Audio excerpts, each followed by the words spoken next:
Assalamu alaikum wa rahmatullah. Ni ye ɲininkali filanan ye inshallah. O ɲininkali filanan in na o y'an balimakɛ dɔ ka ɲininkali ye ka bɔ Bamakɔ. A ye ɲininkali kɛ ko a dɔgɔkɛ bɛ yen. Nin ye a san 2 ye. Ale y'a laɲini kɛ ka dɔgɔkɛ in k'a bila ka taa hiji la.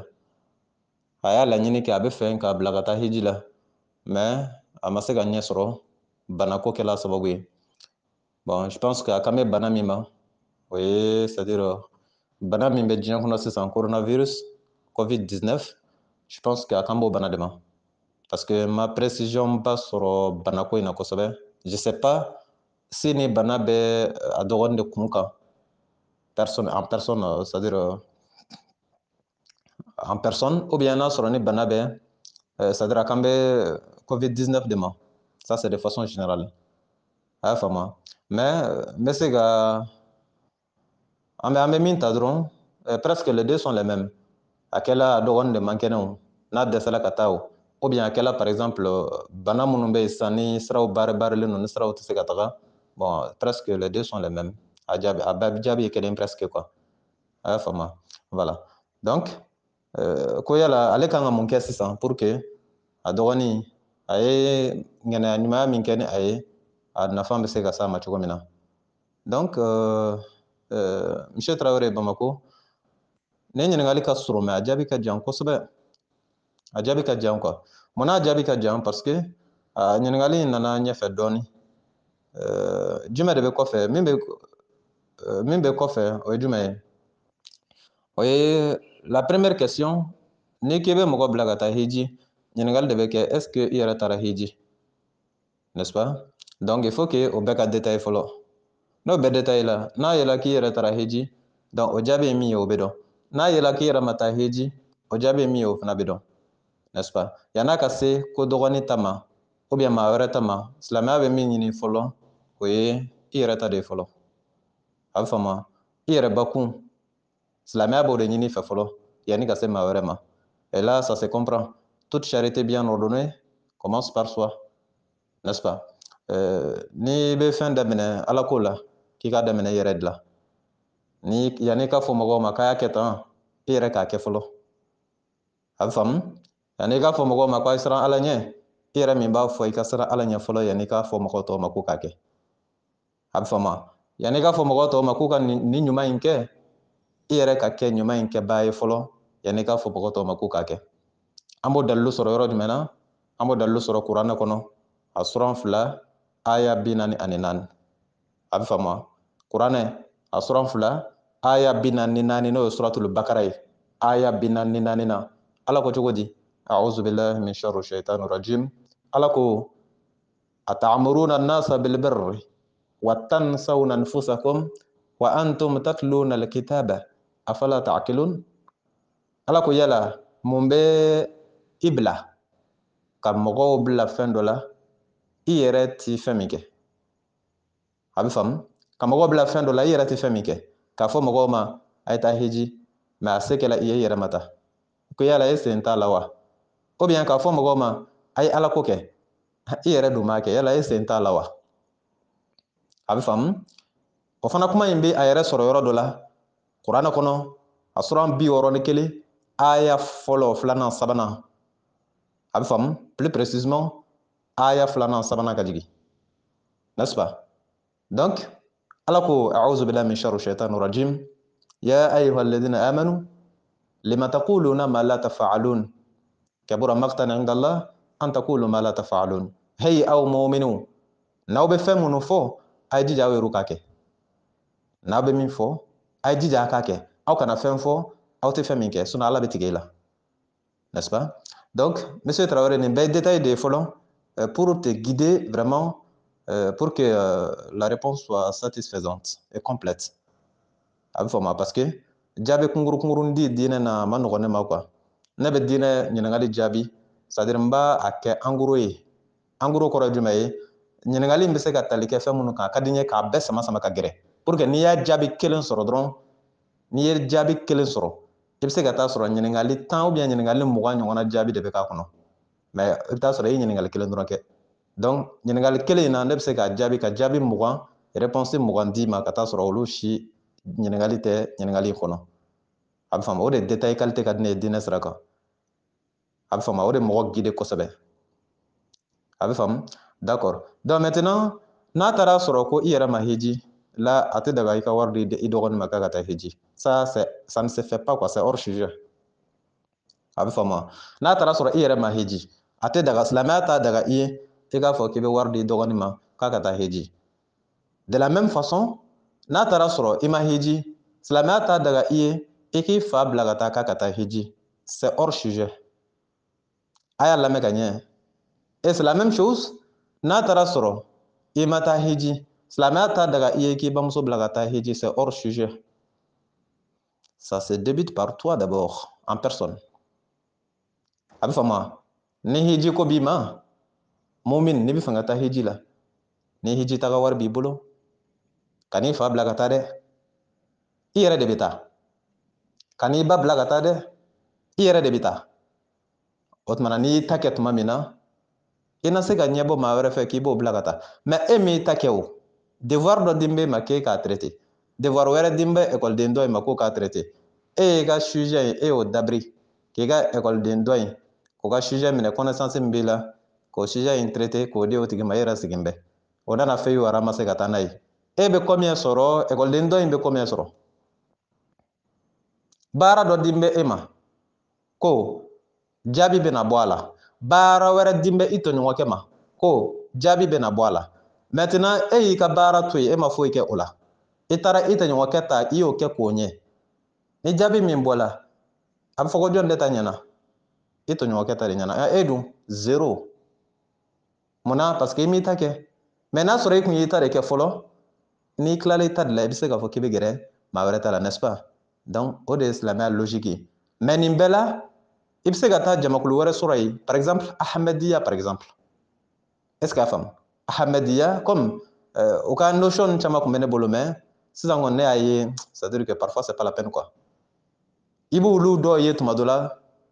je ne me rappelle pas o y'a fɔ yɔrɔ min na bele parce que comme n y'a fɔ a ye cogo min na a bɛ lamɛn tan i b'a lamɛn ten tuma dɔ la i t'i yɛrɛ sɛgɛn k'i b'a mémoriser ou bien k'i b'a ta k'a kɛ prévu ye parce que a ma se prévu yira ma quoi hein mais an k'olu ta to yen an kana kɛ olu ye an k'olu to yen an b'a kɛ de façon générale i bɛ se ka taa maa dɔ sɔrɔ diinɛ tɔgɔ la min b'a f'i ye ko n'i bɛ taa hiji ko i bɛ c'est à dire i b'i fa n'i ba de bila ka taa ko parce que ala ko an ka ɲumanya kɛ an mansaw ye ala ko an ka ɲumanya kɛ an mansaw ye o de la alabato nana e ye i ta to yen k'i mansa fila bila ka taa o ye ɲumanya kɛlen ye mansaw ye o tɛ ɲumanya kɛlen ye mansaw ye o tuma na ala ye min fɔ kuranɛ kɔnɔ o hiji ko la o tigiw t'o dɔn dɛ ala ye min fɔ kuranɛ kɔnɔ hiji ko la o tigiw t'o dɔn de wa ou bien mun kɛla de est ce que a faamu ala ko de ni a se kɛla maa min de ye n'a se kɛla min de ye aw bɛ kan ka faamu wa n'a se kɛla mɔgɔ min de ye o tigi de ka taa e ye den ye dɔ in ye fa ye wari bɛ e bolo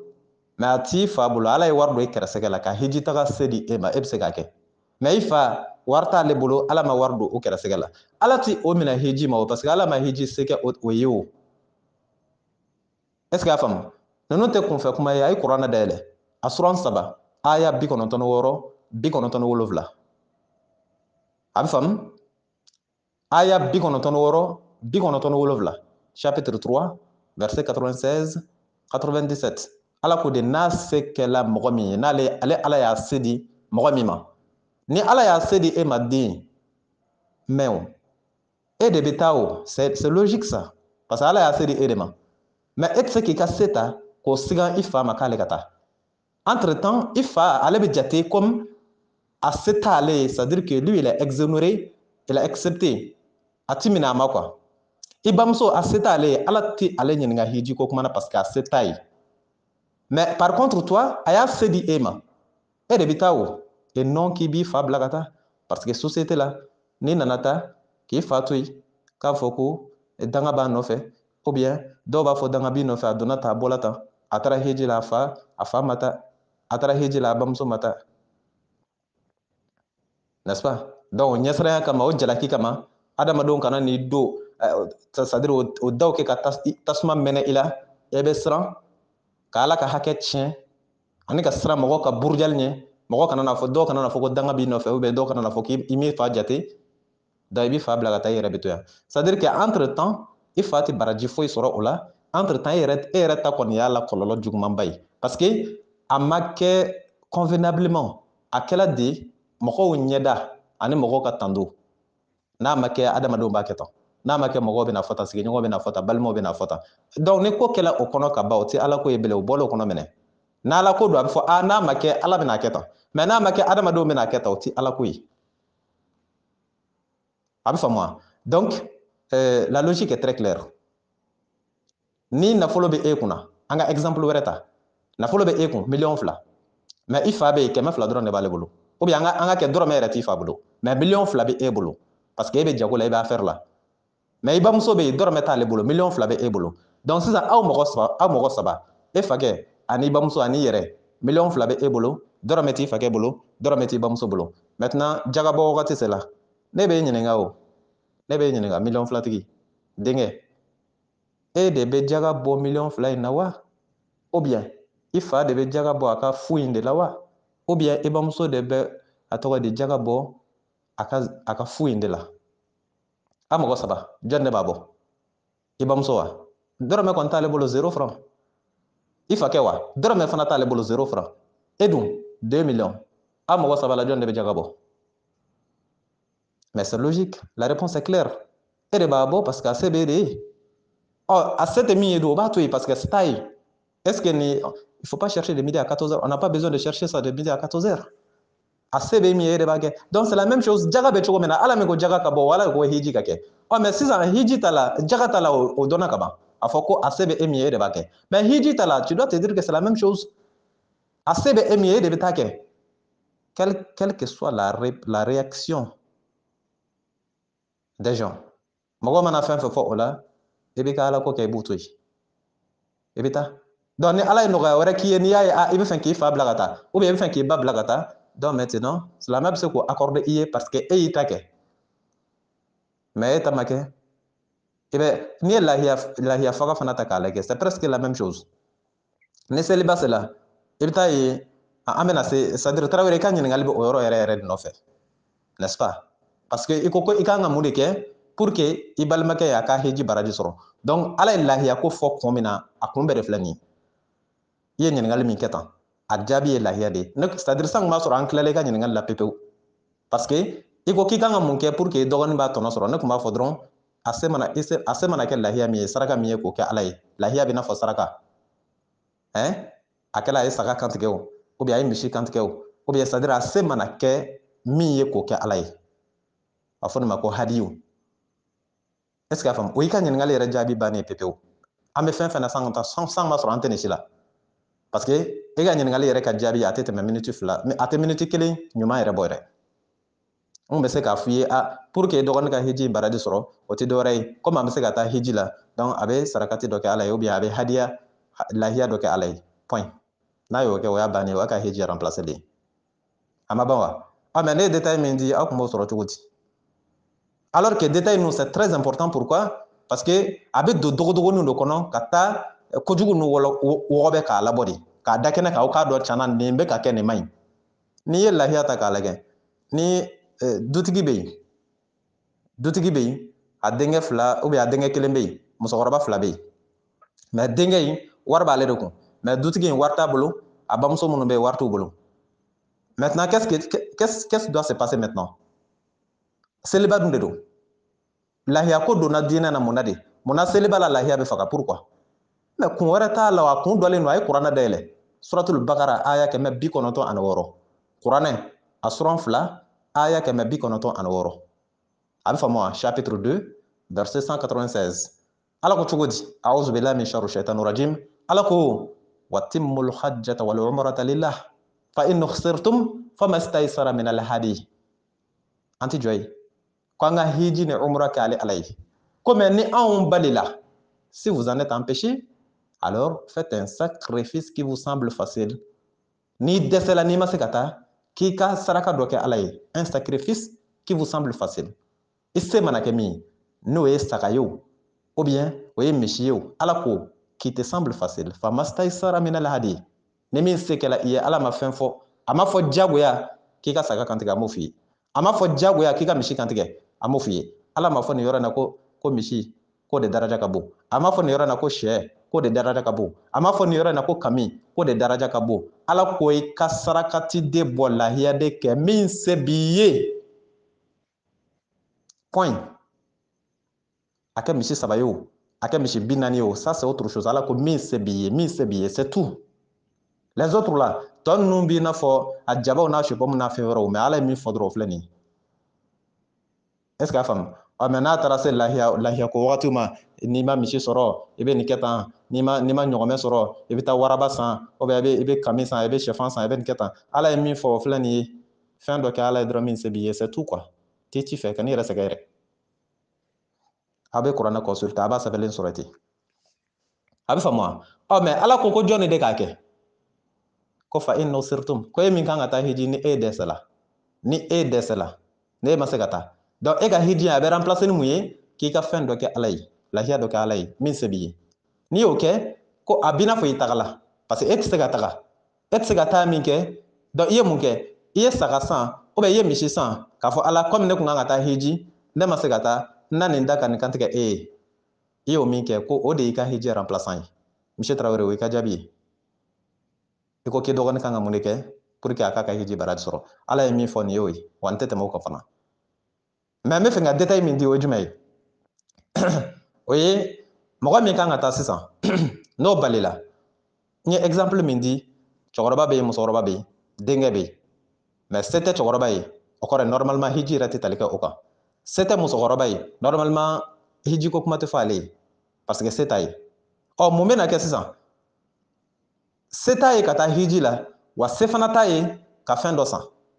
hali sɛ a tɛ se ka san parce que wari t'a bolo mais par contre e min ye denkɛ ye se ma kɛ e ye ka taa hiji la e bɛna mun kɛ ala ko i ka fɛn dɔ de bɔ fɛn min c'est à dire i b'o bila hiji place la i se mana kɛ min ye donc e bɛ saga min san sisan o saga in tɛ di fa ma o ça n'a rien à voir parce que e de kun kan ka taa i ma se i fa fana kun kan ka taa ale ma se donc aw mɔgɔ fila ala ko ni min se kɛla min ye sisan foyi se ma kɛ i fakɛ ye parce que wari t'a bolo dɔrɔmɛ kelen a t'a bolo foyi se ma kɛ i bamuso ye parce que dɔrɔmɛ kelen a t'a bolo mais dɔ se kɛla e ye o ye bakɔlɔni ye ou bien o kɛla a tɔgɔ di saga ye i taara o san e bɛna o san ni ŋɛnɛya jumɛn ye i bɛna san parce que kɔmi e kan ka taa heji e ma se ka taa ɔ wari ni b'i kun 5000 a 6000 jɔ e b'o bɔ i kunna ka taa kɛ ka saga san e bɛ ka 5000 min bɔ i fakɛ ta tɛ koyi i bɛ k'a bɔ i yɛrɛ de parce que a se bɛ e ye k'a san a se t'i fa ye e bɛ ka 5000 min bɔ ka taa saga san ou bien 6000 min bɔ ka taa saga san saga in min bɛ na i bamuso ta tɛ o ala fɛ yen e de ta de don parce que ala fɛ yen ani yan société fana na kelenw tɛ quoi comme a tɔ kɛmɛ bɛ sisan n t'a si dɔn yen i bɛ mɔgɔ 100 jɔ yen i bɛ saga ye o bolo seliba la i b'o ɲininka saga in yɛrɛ bɛ ka kan tigɛ mun na n'i ma jija mɔgɔ 100 cɛla i tɛ maa kelen sɔrɔ min bɛ se ka kun f'i ye saga in o kun tɛ dɔwɛrɛ ye ala ko de n'i dɛsɛla i ka fɛn dɔ kɛ est ce que y'a faamu n'i dɛsɛla i ka fɛn dɔ kɛ o de kɛtɔla filɛ donc o de b'i n'a fɔ o de b'i ka hiji remplacer nka e ma se k'a kɛ e ma se ka taa dɔ e ma se ka taa mais a kɔni se b'i ye ka fɛn dɔ kɛ a se tɛ dɔ in ye ka foyi kɛ e taara i ta san ka n'o di dɔ in ma ko n'i m'a kɛ a fɔ ko denkɛ ye saga san a yɛrɛ ye mais saga ma san a fakɛ ye saga ma san a bamuso ye donc n'o fana kɛla fakɛ dɔw bɛ yen dɔw bɛ se ka dimi parce que tɔw denw ye saga san olu ye ou bien bamuso dɔw bɛ se ka dimi parce que tɔw denw ye saga san olu ye mais olu denw ma se ka saga mais vous voyez comment on va an ɲɛ b'a la an bɛ ka taa cogo min na a tɔ laban na a tɛna kɛ ala ko yɛrɛ bilen a tɔ bɛna kɛ i n'a fɔ c'est à dire laada n'a sera dɔrɔn k'a kɛ ka bɔ yen baraji sɔrɔla baraji ma sɔrɔ 0 o de y'a ɲɛ ye o de ye ala ko ye tɛ ala ko ye dɛ ala ko ye i b'a kɛ de ka ala de lajɛ mais k'i b'a kɛ ka mɔgɔw lajɛ i tigɛ b'a jɛ ne t'a dɔn cogo o cogo mɔgɔ min bɛ sama ɲini k'i bɛ se ka mɛnɛmɛnɛ ye cogo min na quoi ala ɲinina k'i bɛ maaw ye e bɛ ala ɲinina e ɲɛ jɔn bɛ adamaden na ala n'a adamaden e bɛ se ka to ala ɲinina cogo di k'i bɛ adamaden ye c'est la question que je me pose en temps normal n'i bɛ ka ala kɔni ɲini k'i bɛ ala de nɔfɛ c'est à dire e ɲɛ ka jan adamaden ma quoi i tɛ adamaden ye parce que adamaden bɛ misɛnya i kɔrɔ kojugu e ta bɛ kungo kɔnɔ k'i taara sama ɲini na e bɛ sama ɲini na e ɲɛ bɛ distance min lajɛ sama kama parce que e b'a dɔn i bɛ taa yɛlɛ mɛnɛmɛnɛ kan ou bien a tɔgɔ dugumɛnɛni kan e tɛ bɔ a kalama yɛrɛ parce que ale bɛ dɔgɔya ɲɛkɔrɔ kojugu parce que i bɛ ka sama de ɲini taa kana sɔn a ka to ala ɲini na adamaden ko ka don a la k'a ka ala ko bɛɛ buruja k'a bɛɛ ɲagami ka d'aw ma a bɛ faamu Traoré n'i ka ɲininkali jaabi inchallah je pense que tout est clair a bɛ faamu voilà mais cela n'empêche n'a lamɛnna ni min ma yɔrɔ min faamu bɛɛ k'i ka ɲininkali kɛ groupe bɛ yan o de kama inchallah Ostaz Berté ala ka waraba murutilen karamɔgɔ sariatigi Sikaso téléphone numéro 70 03 48 53 70 03 48 53 wasalamu alaikum warahmatullah